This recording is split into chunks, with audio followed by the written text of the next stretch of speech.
Sure. Didn't think about that. Yeah. Cool. Okay, so yeah.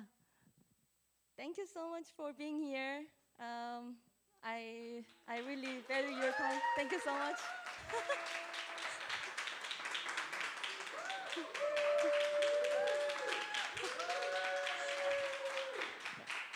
Well, maybe you can save your clap for later. Yeah. So thank you for coming to my first capstone one lecture recital. So the format of tonight will be I will give lecture about my research, and then I will do a little performance, and then I will come back to the lecture part a little bit more. So yeah, a lot of talking, just for you to know. Okay, so before I start my lecture, I'd like to let you know that this is very early stage of my new discovery about Korean traditional music, which I haven't learned when I was young. Although I'm Korean, it is very considered really great art. It is one art form like jazz or like classical music. So if you don't study deeply about it, then there's no way to know about that. So yeah, so it's still work in progress. So if you hear something that is it's still work in progress. Yeah, let's get started. So I've been having this desire of combining Korean music, even before that with Korean nature and contemporary jazz, which all of those I love. And I always wanted to not just collaborating, but infusing all of elements into one. So that's what I've been having in my head. And finally, I had a chance to learn about Korean music from Doyeon Kim, who's a gayagan player and actively playing in New York scene. Yeah, and today's lecture is about traditional Korean music and contemporary jazz in original songs. Great. Yeah, so this lecture has 5 stages. The first one is vocal music in Korean traditional music. I will talk about a little bit of what kind of vocal music it is there are in Korean music, and vocalization in specific one that I chose. And the third one is my transcription. That is basically what I did during this summer. It may seem less, but it takes ages to get it done. And yeah, and then the fourth part is I will show how I put the element of Korean music into my original song, which will be the performance. And I'd like to come back to lecture part and evaluate how my process has been and what is my next step. So first one, vocal music in Korean traditional music. I will talk about types of vocal music and yeah, the specific one that I chose. So the first one is minyo. Minyo means people's music for the lower class people back then in Joseon Dynasty. And minyo is a folk music, like any other country's folk music. It talks about the people's daily life, love, and farming. Back then, that was the only way they got by. And it has very long history. And of course, it also has different styles, musical styles, depending on different region. The next one is pansori. Pansori has unique style. Pansori literally means pan means field and sori means sound. So it was some kind of performance, theatrical performance happening in the outdoor market or field.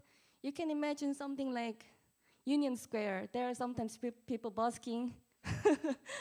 I've done that too. Yeah, pansori has unique setting. Pansori has one singer and one drummer called Chang and Gosu. for this vocalization, it is very special in pansori because the singers, they train their throat by hurting their throat. Eventually, they push their throat and hurt their throat to make even more stronger and harsh sound. They use hypogastric breathing, which means they use the core of abdomen, and that's the way how they can make the stronger sound. And the third one is Jeonga, which is the one that I chose to study. Jeonga is the one that is only allowed to be called a song in Korean music because Jeonga is based on poems and lyrics. And unlikely pansori and minyo, Jeonga was the song for upper class people. And it was very difficult to sing because of the lyrics, singers had to hold their breath really, really long, and it requires a lot of difficult techniques, including also hypogastric breathing technique and falsetto technique. If you're a vocalist and you know about falsetto, it's how can I say? It's out of the person's vocal range above that. Did I tell correctly? Okay, good. The singers approved it. Let's move on. So I chose Jeonga. It is because for the first time, I showed my work, what I've been writing, what I've been playing to Doyeon, my teacher, and she was saying, this one goes well with Jeonga because of the harmonies and in my tune, I don't have lyrics, but the meanings of the song works well with Jeonga. So, okay, then I'm gonna study Jeonga. And I will talk about the two main important elements of Jeonga. First one is called Sigimse. Have you guys heard about Sigimse before? No. Even Koreans? No? Yeah, it is it is a musical term. It has a function of decorating and embellishing the main tone. I'm gonna show you the little examples of Sigimse. So the first one on the screen you see, the first I will explain this chart is the original chart, one little bit of original chart of Moranen, which I've been studying and transcribing. This one is the original chart, and the first symbol you see, the little one looks a bit like Omega, the watch brand. It's called 가성표. So that one requires singers to sing with falsetto technique. It's almost like in Western music system, it's like when you use Sibelius or any other music notation program, you see the octave above or something like that. It's kind of similar. The second one you see looks a bit like eyebrow. It's called 흘림표. So you bring down the tone from above. So if it is B flat, I'm not sure if I can sing B flat perfectly, but it goes like this. It's a bit like bending the note down. And the third one is called 잘게 떠는 소리. So it literally means slightly shaking the note. Let me do the little demonstration. I'm not a singer, and this takes like 50 or more years of training to do. So, like this. So really slightly shaking the note. And the fourth one is called 풀어내림표. So when you go from the higher note to the lower note, you slowly use the shaking motion and then go down to the target note. that one I dare to try. You will hear it later. Next one. Yeah. So, and the next, I earlier I said I have two main elements in Jeonga. This one is the second one, microtone. Um, this I found out by doing the transcription, because in Korean music nobody knows about microtones, because it is not written like that. Never, nobody wrote like that way. Everyone just see the symbols and they just learn with the nuance. But if I wanna know about the details, if I wanna play with somebody who is not Korean musicians or who didn't study at all about Korean traditional music, it would be really hard to understand the nuance if you don't know about that. So that's why I've been doing the transcriptions, and this is how it looks like with the Shigimse. And I'd like you to listen to how it actually sounds.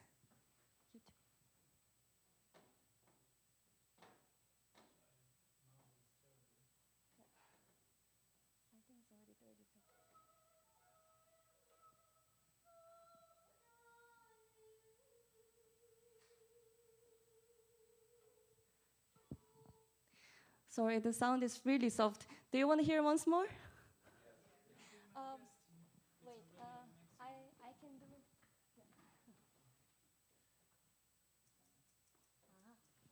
Okay. Now maybe we can hear louder sound.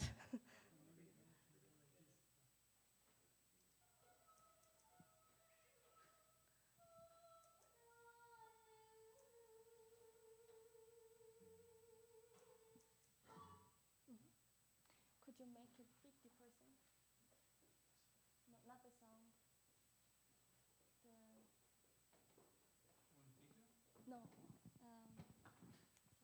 Make it slow, 50% slow. So that was the original tempo. It it was like 5 seconds or something. But if you if you slow it down like 50%, you will hear all the microtones and all the details, which Wolf is working on. Yes.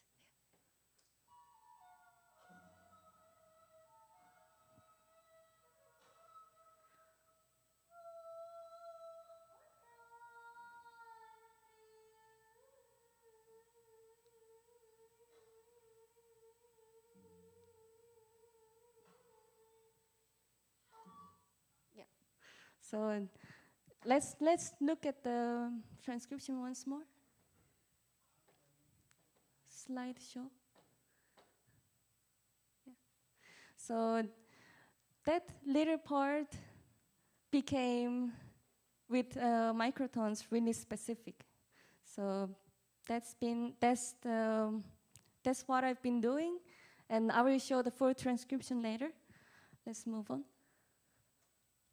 Yeah, so now it's the time to show you the transcription. Yeah, so it has a lot of 30-second notes because of the 잘게 떠는 소리, slightly shaking notes. So you are seeing the upper part is my transcription, and the bottom part is the original score with the sigimse. Yeah, so with the falsetto technique thing, you are seeing up there, and yeah, so it is really small part, but it took me 1 month to get it done. Only that part, because it is a really new element for me about microtone. I've never heard about microtone in my life, and it was my first time, so I had to practice singing microtones to be able to hear it. So that took me a lot of time, and about that I also talked about that with Doyan, my teacher, and she was saying, you know, even though I studied Korean music, traditional music, really long time, sometimes it takes 1 month minimum to get one phrase done because the sigimse requires really specific nuance. And to practice that, it takes a lot of time. And the thing is, every singer learns from every different person, different mentor. They have different technique. So if you find any other video of somebody else singing mora는, it will sound different. But the core sigimse is same. So for me, I chose 구민지, singer, so that's how she sang. And if I transcribe other person, it will sound a little bit different, but the sigimse will stay there.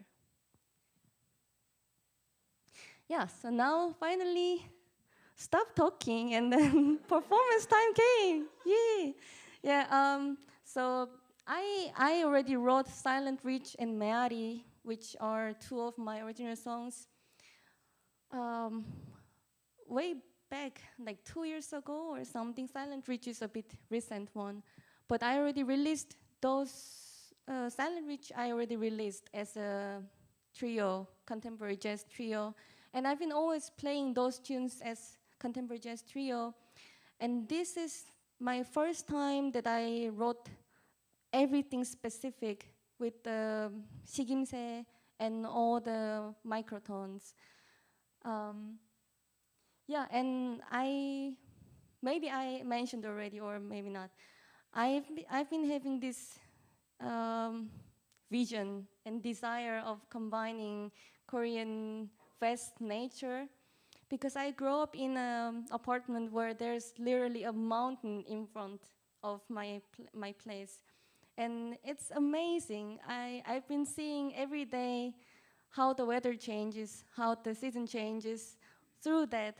And all my picnics in my young age was always there. I have really good memories with my friends, with my family. Whenever I felt happy or sad, I went to the mountain. And it's really important nowadays that we sometimes forget about how important nature being with us. I wanted to share my experience with my own way, with my love of nature, Korean nature, with people who don't know about Korea, and people haven't lived with nature close, so they can, they can experience maybe like this way with musically, they can experience nature, and later on, hopefully they can also do little by little, think about protecting our nature on the earth. Yeah, thank you. So, yeah, let's play.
Thank you so much. That was Silent Reach. And now we're gonna play one more tune for you. It's called Meari. Meari means echo in Korean. In Korea, maybe it's also a thing in any other country. But when I grew up, whenever I went up to the mountain, even in K-drama or in movies, whenever people were at the top of the mountain, they shout, Yahoo! It's always Yahoo! I don't know why. Who made it? I have no idea. But yeah, we. What does it mean? Yahoo? What does it mean? I don't know, Yahoo. I've never learned about the meaning of it. I just did it. Like any other people did. I don't know, maybe, yeah. And yeah, and the thing is, when you do Yahoo at the mountain, top of the mountain, you hear other mountains answering you. Like there's a reflection. When you do Yahoo, there's like Yahoo coming back. And yeah, I did that when I was young. Nowadays, people don't do it because many other reasons. I don't know why. Yeah, it's pity. It's really fun to do. So whenever you go, scares the wildlife. Makes sense. So yeah, maybe I don't recommend them doing it. Yeah, but it's really it's a thing in Korea, I think. And those things you don't know about it if I don't talk about that to you as a Korean. So I wanted to share something really like personal experience as a Korean to non-Koreans or even with other Koreans that, you know, we've been doing this and in the mountain, it was so nice. It's, imagine the scenery and yeah, at the top of the mountain, you look down the green trees. That's, yeah, that's about That's melody. Let's go.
Mead on saxophone, tenor saxophone.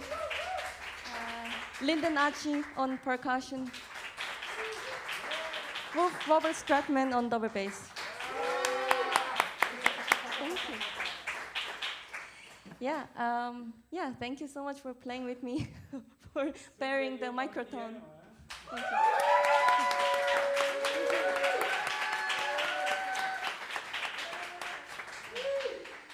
Yeah, so I still have one more part to talk about. Could you help? It's okay. It's okay. Doesn't. I need, but you don't need to move it away. It's okay. Yeah. You don't need to move it away. Next one. So, yeah, thank you so much for listening. I hope you enjoyed. You could imagine about the Meari and Silent Reach. Thank you so much. Yeah, so as I mentioned earlier, this is still work in progress. It is really new for me, new for everyone who I played. Yeah, it's a first step. And always when you want to do something new in the world for the first time, of course there are things that goes well, there are things that didn't go well, and I'd like to talk about that. So for me, what I learned by doing this whole project is I learned about microtone. This is something really new. Maybe for some of you or for many of you already knew about microtones. For me, it is completely new thing. I've learned how to hear those, how to notate those, and my composition became more fuller and more specific, more detailed. And yeah, that's what I learned by doing this. And of course, I didn't have any idea before I started doing this about what kind of Korean music do I want to take? What kind of Korean music do I like? Because there's a lot of information in Korean music. Yeah, so it was a journey for me to narrow down to one element and specifically focus on that and study about that. And the painful truth, something that didn't go well. Well, it's also about microtones, because what I wanted to do was, like earlier I said, I don't want to use just Korean music, like Korean instruments, just because it is Korean instrument. And I've seen many of musicians did the collaboration of their cultural music, their traditional music with Western music, that they just use the instrument to make the sound of certain cultural music. But for me, that was a bit like, yeah, that instrument used to be played in certain way, and that's why that music sound that great, special. But for me, it seems a bit like it's taking away of the charm of the instrument, which I tried. I wanted to see only the core of the element, 식임새, and I wanted to see if that element work in everywhere. So I first put in Western notation and Western instruments, and I realized that, well, actually those elements came together with the instruments. It's not only that element alone. Only that element can do something, but it doesn't make that beautiful sound with the right instrument. So that's what I learned. There's always reason why people do that. And yeah, for my next step, how I was thinking, how can I then improve these microtones? How can I use this more specifically? How can I make it sound as I want to hear? With the realization I had, I think for the next time, I'd like to collaborate, not collaborating, but I'd like to infuse more the Korean element, maybe with more sikimse and with more microtones, with more rhythms, with Korean rhythm and more harmonies. I'd like to work on more the other elements of Korean music, and also using the right instrument that goes perfectly with those elements. That means that I might use Korean traditional instruments and work with those musicians, but it's not because it is because I see the element first, and then to embrace that sound more, I use the instrument. It's not like I'm using the instrument for Western notation or Western music to fit in there. So yeah, that's what I will do for the next step. And yeah, thank you so much for witnessing my first step together, doing my journey together. And yeah, hopefully stay in touch, and then yeah, hopefully I can make more progress in the future, so you can see how my music with the Korean music goes. Yeah, thank you so much.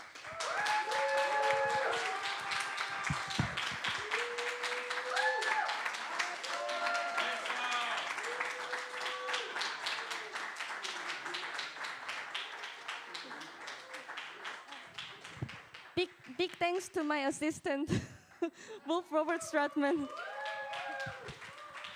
And for the sound, thank you so much.